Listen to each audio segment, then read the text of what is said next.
right. Well. Paul and Sandro. It's like fishing in Gloucester the weekend. Look at all these freaking googans right here, yeah? What we did, you guys, before we started all this, we had a lot of my good customers that love the show and put in some questions, and you guys can elaborate as you see fit.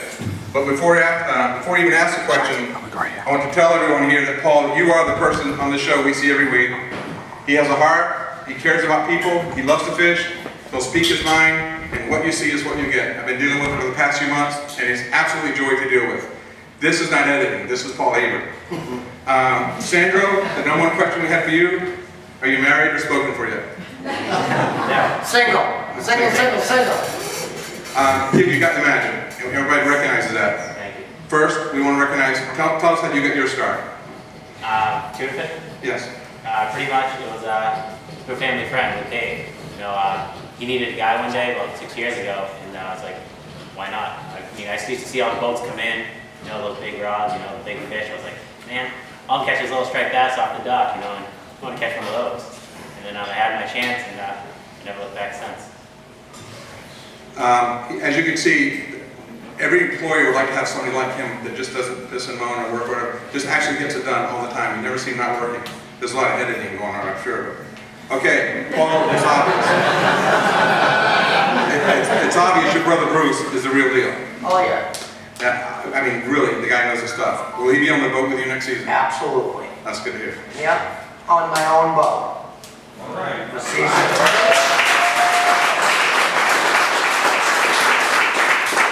He's my competition, not Dave. Dave just sleeps like Oprah. He does all the work. Yeah. There it is. He does all the work. You get bored sometimes. What kind of boat you buy? But we actually like when we're together and Dave sleeps, we like it. We're like, shh, don't say nothing, he'll ruin it. Right? Don't wake him up, he'll ruin everything. I said earlier I would invite Dave if we had a dunk tank today, but we let him know. I actually had this big 6-foot poster of him, like a big cardboard cutout. That's And good. we took it around with us. They didn't show I think it. it came with 7 dogs, too. Yeah, it came with 7 dots. It was like $100 a dot. What? I kept it. I usually bring it to all my appearances everywhere I go. People are like, I give you $100 a throw. They Sandro. actually hate it. I gotta tell everybody first. Go ahead, I'm sorry. Dave You're sharp. is who he is. He's a character on a show. Everyone's like, Dave's this, Dave's that. He's one of my best friends. You know, there's a story behind it which I'll tell you after. It's a long story. He's very competitive, and he is a prima donna about everything. But he is a good guy. Deep down, he's totally different how he is on the boat, off the boat. Totally different. He's a kind person. He cares. He'll do anything for you. But when you're on the boat and the cameras are there, he's totally different. So I'll go on. You get me talking. I ain't gonna shut up. So go ahead. Real quick now, as you know, this is the VIP event for you guys. After today, I want to see a million pictures on Facebook. All right, so thanks. Sandro, I'm just on the personal stuff. We answered this before in my office. Do you have your skipper's license? Yeah, I got my 50-ton masters. Because a lot of people ask the question on the day that our favorite show, that you two went out together, that this is a good question. If he didn't have his license, were those tuna illegal? Explain, Sandro. I mean, every license just goes to the boat. I mean, any average Joe off the street can go and catch a tuna. As long as that boat has that permit, you can go catch a fish. No, All you guys can do it. yeah, anybody out here can go catch one. Doesn't matter. You don't need a license to catch tuna fish. That's why there's 22,000 people fishing for them. Yeah, the permits definitely went up after the show, so a lot of competition. Everybody bought rowboats and went out there doing it. Oh yeah, one day, were you there when the boat came around and Dave was sleeping? Yeah, around the This circle. boat came out to us. Dave, you suck. Paul, we love you. Black County. We do that every week, Paul. That was a riot. I was like, oh. And we're screaming. There was like 6 or 7 people out there in like a little park or something, just driving around. So we're like, what are these guys doing? They're like, Paul, we love you. Dave, you suck. Screaming it. Like, oh man.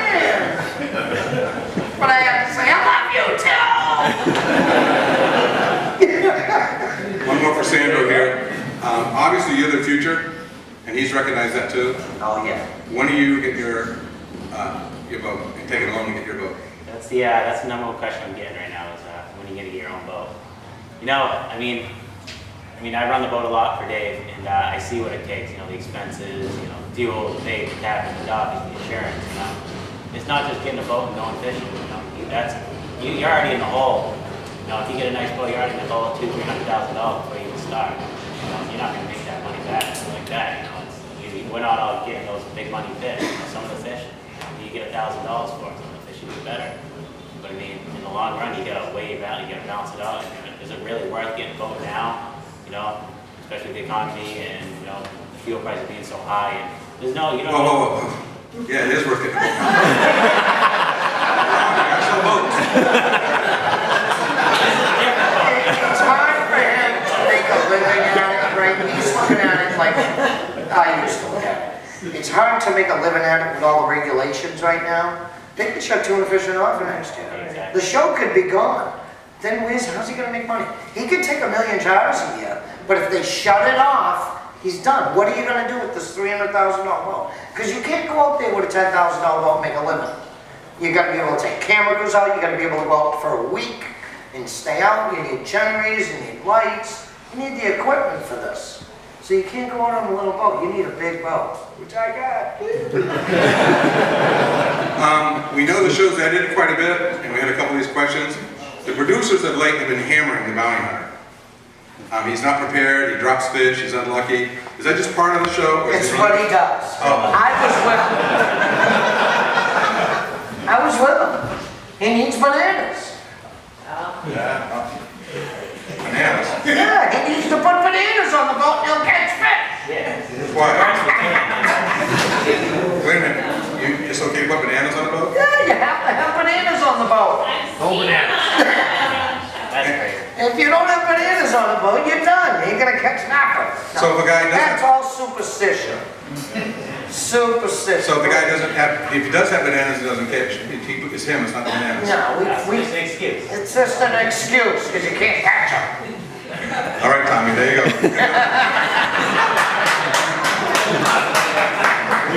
Okay. I did for my whole life. Here's a story.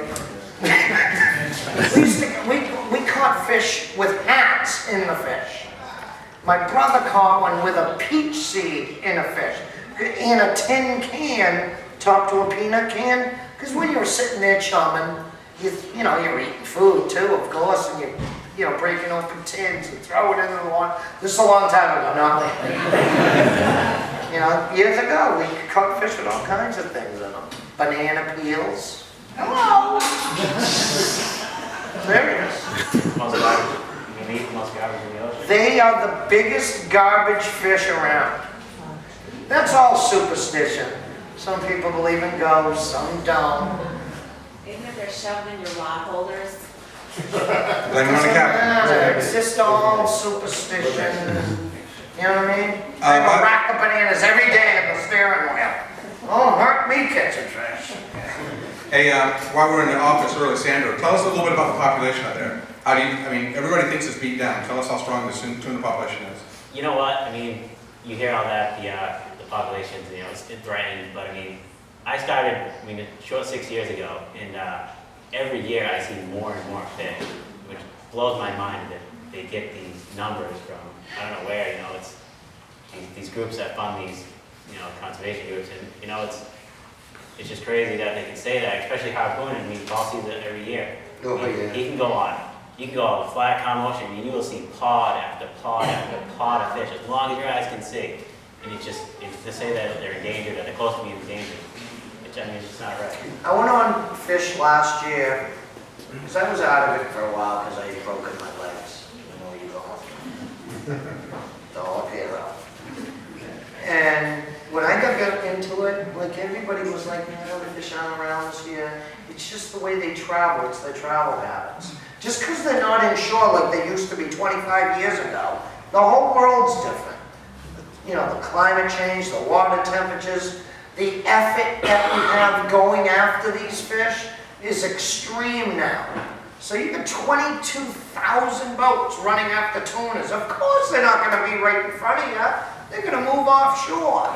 And that's where they are. We went 50 miles offshore last year. Every day we went out there, we could, as far as the naked eye could see, there was tuna fish. Oh yeah, we caught them. Question for you. And that's in the month of June. One little question.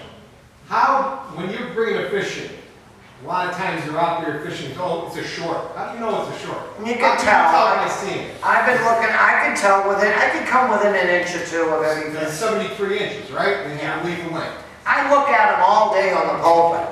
And I'm like with the harpoon going, nah, he's too small. Too small so you can I slip. can tell, they're 70-inch fish. Nah. Have you ever How's that question? You can tell. You can tell. What happens if you do stick a shorty though? Yeah. What happens if you do? What happens is, you can't, I know people that have stuck 7 that were ½ inch too small. They gotta let them go because they won't give us a discard.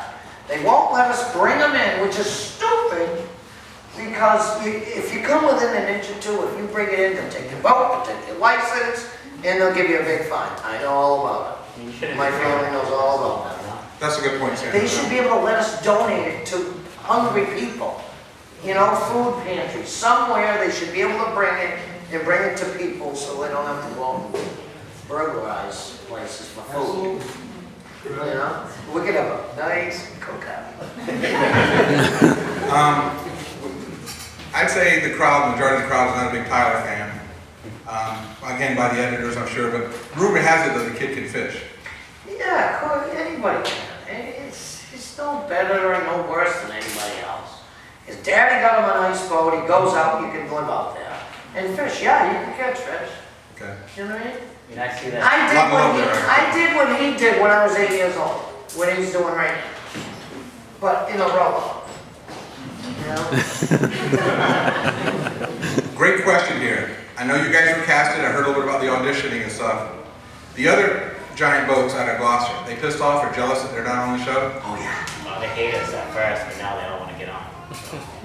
they did. They're ruining the fishery, how can you show them? You guys are asses telling everybody how to catch them. Now they're like, sign me up! All of them. How can I get on?